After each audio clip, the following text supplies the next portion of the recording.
Now to tonight's special report. China is the world's biggest polluter, consuming more coal than the rest of the world combined.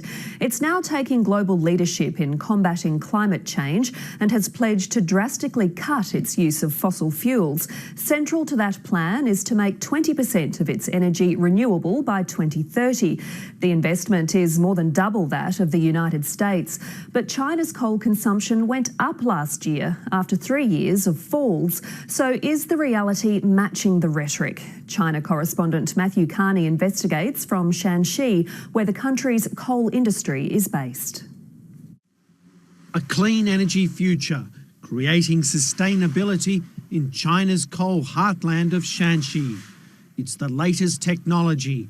This project is wireless and the panels can move with the sun and the seasons. The energy pours into the grid and provides power for 65,000 homes. The structure of energy and economy will be adjusted. It will change from coal mining to clean energy, new energy, solar energy.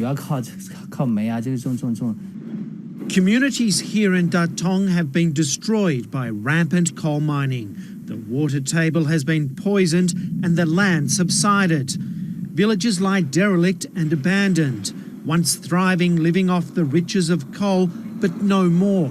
Solar energy hopes to revive the fortunes. It will provide about 1,000 jobs a year in construction and maintenance, and the company will pay rent of more than $500,000 a year to the locals for land that was useless. Nationally, solar only generates about 2% of China's electricity, and wind power a little more than 3%, but much more is in the pipeline. China is the world's biggest investor in renewables. It's pledged $400 billion by 2030. The problem is, though, is much of that electricity is not going on the grid. Coal power is still king, providing 3/4 of the nation's energy needs.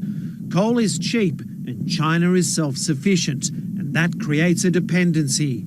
It's firmly entrenched, and much of China's business and political elites are making billions from it. The whole power system is always pivoted around coal, so a lot of employment, a lot of incomes, a lot of GDP growth is relying on the coal industry, especially in the local regions.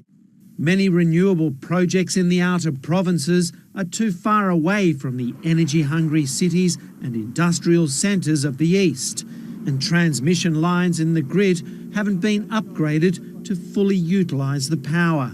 The problem in the western part is a large amount of energy produced from the solar power plants and the wind farms are wasted, are not integrated into the grid. The other issue is cost. Renewable energy is still expensive. The industry in China is banking on technological breakthroughs so it can compete.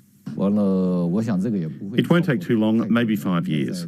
Then it will be the low-cost, clean and stable fuel of the future. In the last decade, it's already dropped from $5 to 40 cents a watt.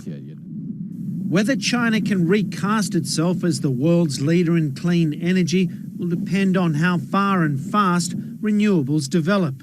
But last year, coal consumption grew by 5%. The Chinese public, though, may be the biggest driver of change. They're demanding a cleaner, safer future. Matthew Carney, ABC News, Shanxi.